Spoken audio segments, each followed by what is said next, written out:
I don't share the opinion everybody else does on this movie.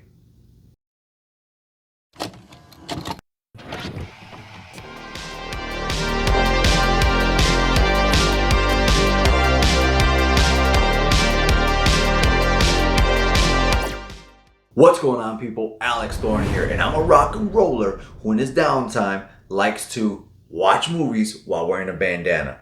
And I've been on this journey that began with you guys. I asked you what series you wanted me to take a look at next in the community polls, and you said Night of the Demons. Now, I'm going to list them here and here, and you're going to see Night of the Demons 1, Night of the Demons 2 review, and now we're on Night of the Demons 3.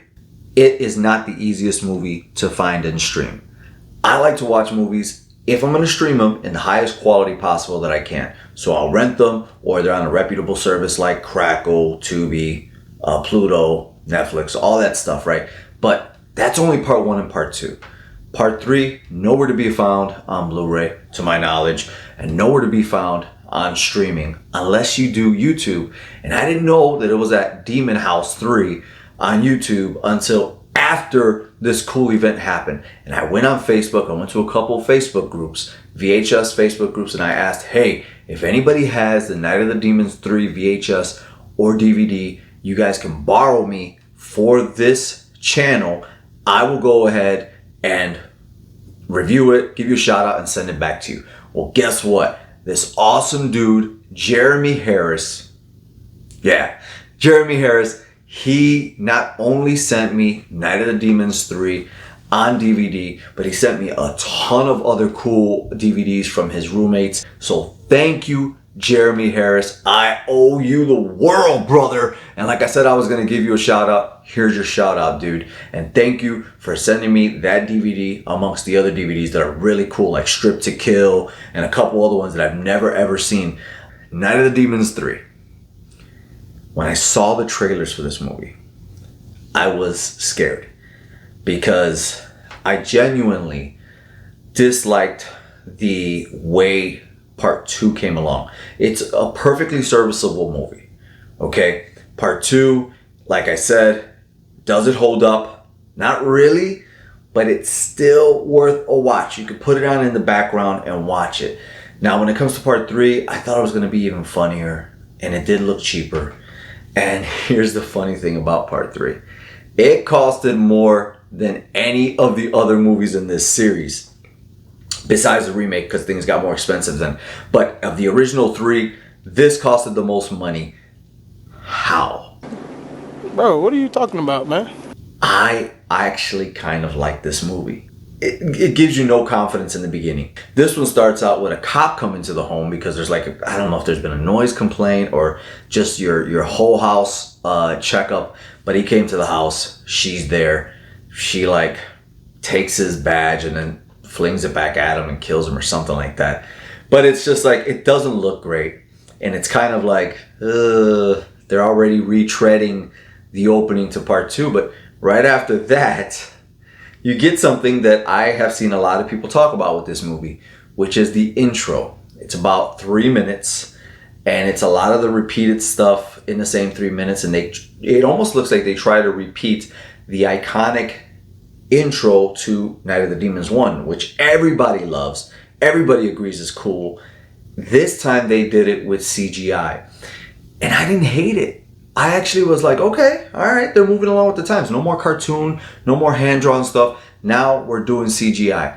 Is it going to be great because it's 1997? No. But it wasn't terrible. I thought it was a good lead into the movie. From there, we meet up with our band of teenagers for this movie. And this movie kind of takes a very Return of the Living Dead 3 kind of turn. It reminded me a lot of that.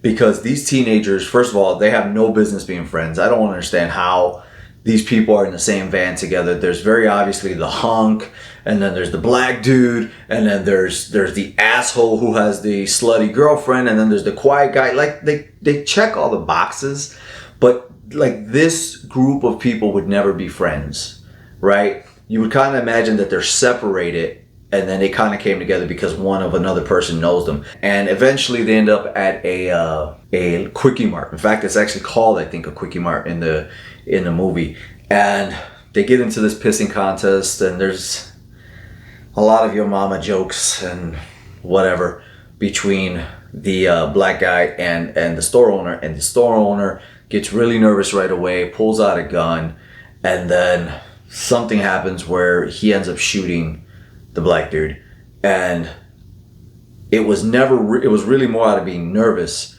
than it was anything else. And then from there, when the cops show up, because the cops are there too, the asshole of the group ends up taking one of their guns and shooting up everybody. He thinks he shoots a cop. The cop actually has a bulletproof vest on. So now they're on their way out. They're gone, right? One of their guys is shot, and the asshole takes hold of the wheel, and he doesn't want to let up. They're like, we got to go to the hospital.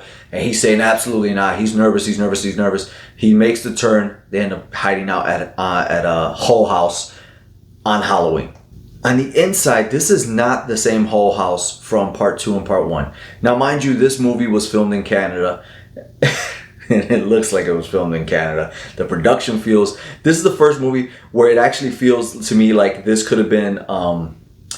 like a Fox Kids special. I don't remember what series it was. Big Bad Beetleborgs. Big Bad Beetleborgs. Big Bad. And the way that was filmed is the way this was filmed. This movie feels very CGI heavy, and the CGI is not good, and it hasn't lasted or stood the test of time. And I wish there was a lot of physical. There was a lot of like actual prosthetics and stuff like that. They're just not good, and it's crazy. But the special effects, as much as I didn't really care for them in part 2, were better than the special effects in part 3. You know, it is what it is. There's one standout scene in this movie, and I think no matter what review you go to, you're going to hear about it. If you haven't seen the movie, this is going to stand out to you. But Angela gives full head-on fellatio to a gun, and it is about a minute-long scene of what you would expect out of a Cinemax or full-on movie, adult movie. So yeah, that's one of those that I had to rewind twice and like, wait a minute, did I just see what I actually saw? From there, the movie becomes everything runs into each other. Nothing is really memorable about it. But this is what I do remember.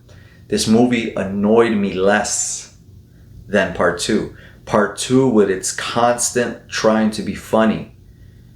This reminded me more of part 1, where there was funny things that happened, but it wasn't purposely done funny. It was just like, oh, that's kind of corny. Part 2 tried to be funny. Part 3 is funny in and of itself, but it's not to the terrible nature of part 2. And so at the end of the day, I kind of felt like part 3 is more enjoyable than part 2. I really dug it. I could throw it on in the background, once a month and have fun with it. I can put it on in the back of a get-together. I can put it on when I'm doing other stuff and it'll be just fine. Whereas part 2, I might get annoyed at it.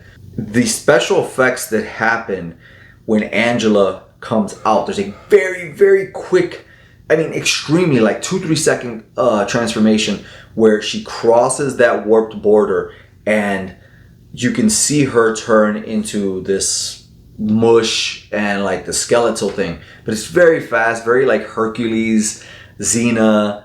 It just felt like really mid-90s kind of transformation stuff. And so, with all that to the side, Angela also looks better in this one. On the ranking system, as far as acting goes, I'm going to say that this movie gets a 2 out of 5 bandanas for acting. When it comes to effects, I got to give this movie a 1 bandana out of 5. But when it comes to story, I kind of dug it. So I'm going to give it 3 bandanas out of 5. When you think of, with all that being said, does this movie hold up? Yeah, it does. Because it's fun and it's corny. Just like the first movie. Of course, the first movie is far beyond anything else in the series. But part 3 is not as bad as everybody else says it is. And I personally would rather watch part 1 and part 3 than part 1 and part 2. Alright guys, let me know what you think, because you know what's coming up next. The Night of the Demons remake is going to come up next. And that's what I'm going to focus on next. And that's what I'm going to park my ass on my couch and find out if it's going to get a traditional Thorn bandana system rating. Let's see what it ranks. Guys, I'm Alex Thorn, and I gotta go rock out so then I can review Night of the Demons, the remake.